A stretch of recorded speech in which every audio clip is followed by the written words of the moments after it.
Welcome back to James Lake Show, and today I'm actually going to do a review of my business, and then I have 5 questions which you're going to need to know if you want to start a successful eBay or Amazon business. So stay tuned, and yeah, follow me.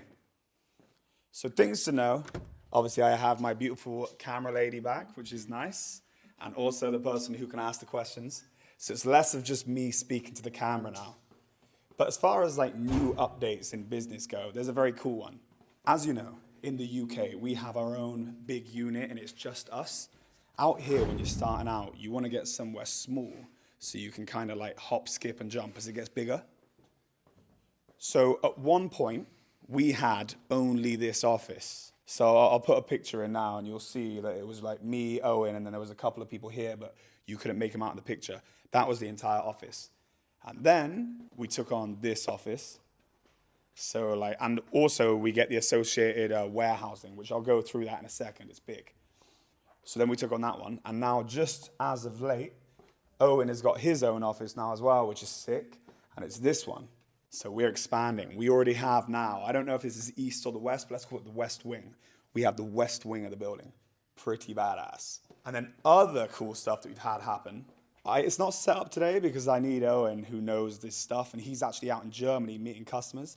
But we have a TV now that shows how many calls everyone's made. So we constantly know how many calls each salesperson's made. And even better, right? As of today, we were in the sandwich shop earlier, BC, and what did we see? A beautiful Mickey Mouse to go with our Tom from Tom and Jerry there. So it was only 90 euros. How could we not get that? Done. Anyway, follow me. So new TV, new Mickey Mouse, very cool. Life is good. Please, you shut there.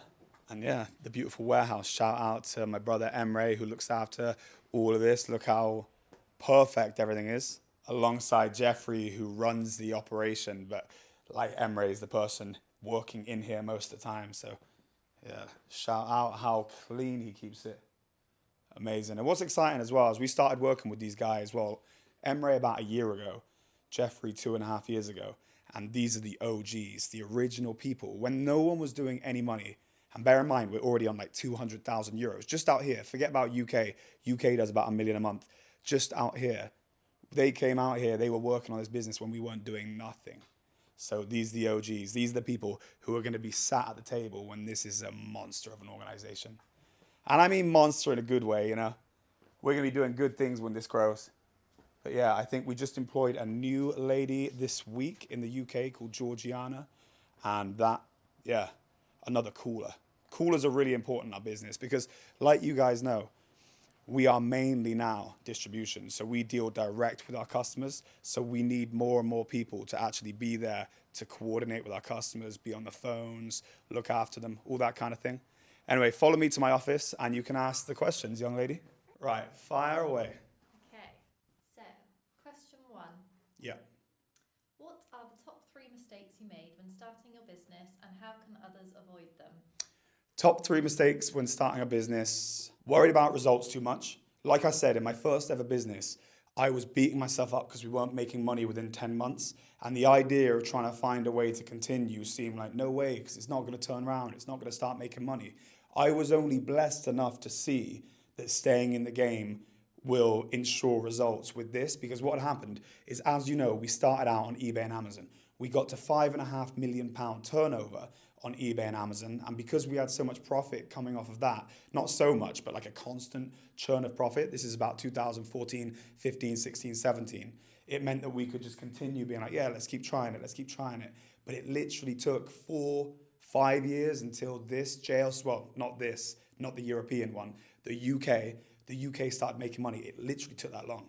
So, yeah, like Trump says, you cannot quit, don't quit. That's what I learned. That's the biggest mistake. So, yeah, that pretty much covers them all. And then you got to be super conscientious with cash. I ran out of cash in my first business. So no matter what it is you're doing, if you want to start up at this level and you only have this much cash, then you need to rethink your business idea. I was trying to start up at this level and I used every means I could to be there. And then when it went wrong, there was no way to fix. So there was no contingency. Okay, question 2. What mindset or habits helped you push through tough times when your business faced major challenges? Understanding that there's no sun without the rain and you just have to go through the rubbish times. Like even in this summer, like I said, I've gone on this a lot of times, but so stressful. But knowing that it'll pass, and it always does pass. And then the bad times make the good times, so you're happy that you had them. You just have to understand that. But my trick to dealing with it, you got to go to the gym every single day. And you got to be good to yourself as well. Don't be putting like drugs in your body. You got to be like alcohol, all that stuff is poison. It's going to make things worse. So when you're in the most stressful situation with business, you need to be looking after yourself the best you possibly can. That's fundamental. And how do you balance selling on platforms like eBay and Amazon with building relationships in your distribution business? Okay, so here it is. We only sell on eBay now to get rid of phones or some like dead stock. We had a load of devices which a customer ordered from us and then they cancelled and no one wanted to buy them and they were just gathering stock and it's tons. So we just do it for that kind of thing. We do not sell anything that we sell to our channel because we don't want to conflict our customers. So we have a different strategy now. What happens is when you're in business, your business is going to dictate to you the route. So yeah, we still have access to those platforms and of course we still sell on them, but we don't sell anything to conflict with our customers because yeah, otherwise we wouldn't be building relationships. What's the best way for a young entrepreneur to start a business with limited money and no prior experience? Just start selling stuff from your garage that you're allowed to sell that is yours. So don't start selling stuff that doesn't belong to you, but start selling stuff and get used to just buying for £1, selling for £2, cashing out stuff that you weren't using and understanding how much you get back. And yeah, those kind of fundamentals from business, in the end, you'll be good. And what are the key qualities you look for in employees to help your business grow, and how do you build a strong team? Good attitude and no ego. If you've got a good attitude and you're hungry, you'll become great. But if you think you know best and you're going to come into an environment where we're already doing it correctly, then it won't work. So I just think someone who is willing to learn, and we're willing to learn from our employees too, but what you often have, especially in sales, is you have people who maybe are a bit scared of taking the routes of like cold calls and knocking down the door. So that manifests itself in them telling you that it's not the best route when it always is. Like it always is.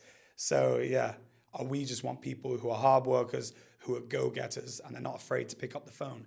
And if you have those qualities, you're going to be fantastic. But it sounds simple, but to keep that up and be consistently good, consistently brave on the phone day after day, it's not for the faint-hearted. Anyway, guys, I think that's the last of the questions. So I hope you all have a great day. I hope you all achieve your goals. I love you all. Over and out.